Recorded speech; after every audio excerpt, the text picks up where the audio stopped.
Assalamu alaikum masu sauraro. Barkanmu da sake kasancewa da ku a cikin wannan tasha tamu mai albarka mai suna Arewa Online Media TV. Idan wannan shine zuwanka wannan tasha tamu mai albarka, ka danna alamar subscribing da alamar ƙararrawa domin hakan shine zai baka damar samun daɗaɗɗen labaranmu da zarar mun ɗora a kowane irin lokaci. To mai sauraro, a yau mun zo maka da ci gaban labari game da kisan da 'yan ta'adda suka yi wa Sarkin Gobir. Shi dai wannan bawan Allah ya rasu ne a jiya wato Laraba, inda ɗansa ya tabbatar da mutuwar tasa. To mai sauraro, kana tare da mu a cikin wannan tasha tamu mai albarka mai suna Arewa Online Media TV. Ka danna alamar subscribing da alamar ƙararrawa domin hakan shine zai baka damar samun daɗaɗɗen labaranmu da zarar mun ɗora a kowane irin lokaci. To mai sauraro, ita dai wannan kisa da aka yi wa wannan bawan Allah an yi jana'izarsa ne a yau ranar Alhamis, inda aka kai kuɗin fansa kimanin naira miliyan 60 aka karɓo ɗansa. A wani ɓangaren kuma shugaban ƙasar Najeriya Bola Ahmed Tinubu, inda yayi Allah wadai game da abin da 'yan ta'adda suke yi a ƙasar nan. To mai sauraro, za mu kawo maka cikakken bayanin shugaban ƙasar Najeriya Bola Ahmed Tinubu. Kada ka manta kana tare da mu a cikin wannan tasha tamu mai albarka mai suna Arewa Online Media TV.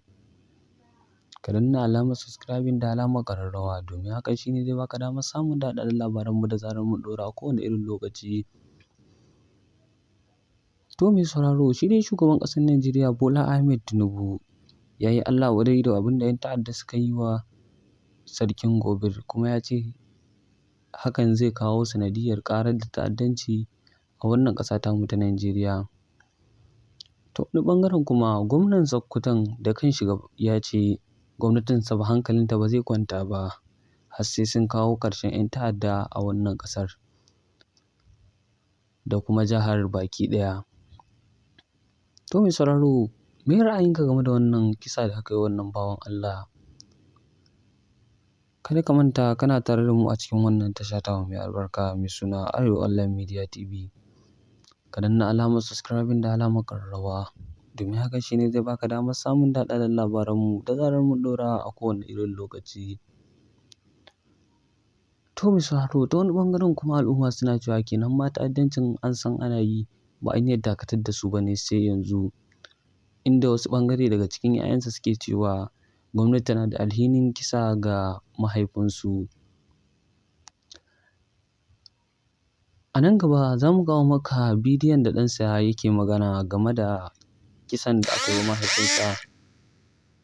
Suna hannun 'yan ta'adda aka yi wa mahaifinsa kisa, inda ya ce mahaifin nasa sun sanar da shi wa yayi garkuwa da shi a lokacin da suke hannun 'yan ta'adda. 'Yan ta'addan sun sanar da mahaifinsu wa ya sa a yi garkuwa da shi.